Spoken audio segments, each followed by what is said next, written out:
Haiti is the poorest country in the entire Western Hemisphere, and COVID-19 lockdowns, natural disasters, lack of economic opportunity, and political instability are not helping the situation. Most of the country's recent political instability is tied to the assassination of Haitian President Jovenel Moïse. However, natural disasters have also shaken Haiti. Compassion Canada is raising money for disaster relief, child sponsorship, education, and rebuilding efforts. And with us to further discuss the crisis in Haiti and Compassion Canada's work is Mr. Jamie McIntosh, the Executive Director of Partner Relations at Compassion Canada. Sir, welcome to Forum Daily. Thank you. Good to be with you, Nima.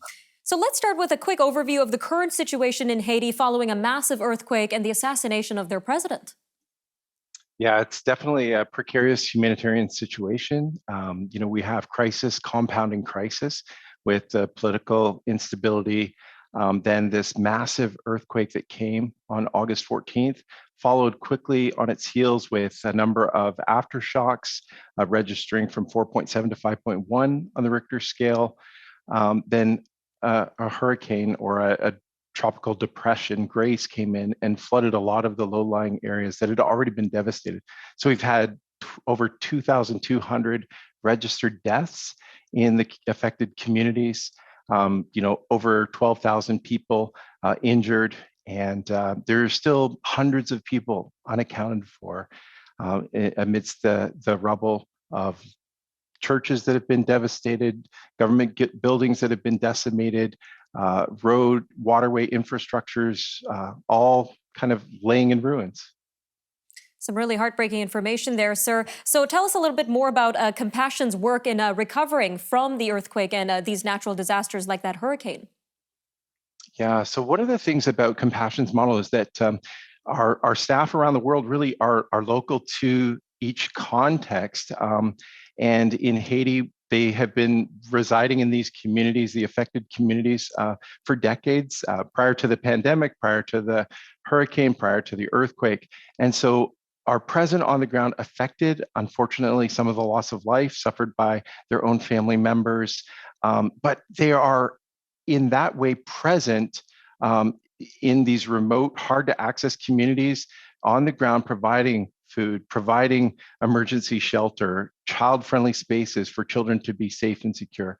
And then over time, we walk with children along their entire developmental journey from really birth and ensuring maternal and newborn child health and nutrition right on through until these children graduate and helping launch them with education and career opportunities, job skills. So we're rebuilding some of the buildings, some of the homes that have been devastated, and providing emergency care in the midst of the immediate aftermath as well.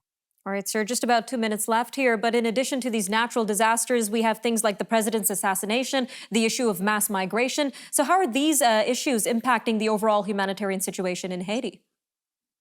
Well, the poor, the vulnerable are always sort of just really affected at the bottom of all of these cascading, reverberating impacts. You've got unrest where gangs are roving about, sometimes commandeering resources that are meant for those who are suffering. And so it just means that the poor have to be even that much more resilient, and we need to stand with them in their darkest hour to help them arise, rebuild, build back better. One of the things that we've seen, though, is from some previous Hurricane Matthew that ripped through in 2016, some of the buildings, all of the buildings that we built then or rebuilt then in 2016, some of them are standing next to buildings that collapsed, ones that we didn't build. So we want to build back better with that sort of safe infrastructure that will allow kids to know that they can go to school or to church or home in safety and security. All right, sir, just about a minute left here, but how does the pandemic play into all the services of Compassion in Haiti? Yeah, so the pandemic has obviously increased our need for providing safe access to water, sanitation, hygiene, so that there isn't the proliferation of disease.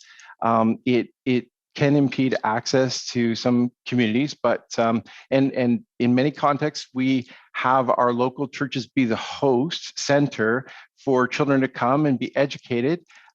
With many of those things shut down, our teams go out into the communities, into the homes to find out where people are suffering, practicing safe social distancing, those sorts of things, but providing the resources, including access to clean drinking water, sanitation, and emergency food provisions as well.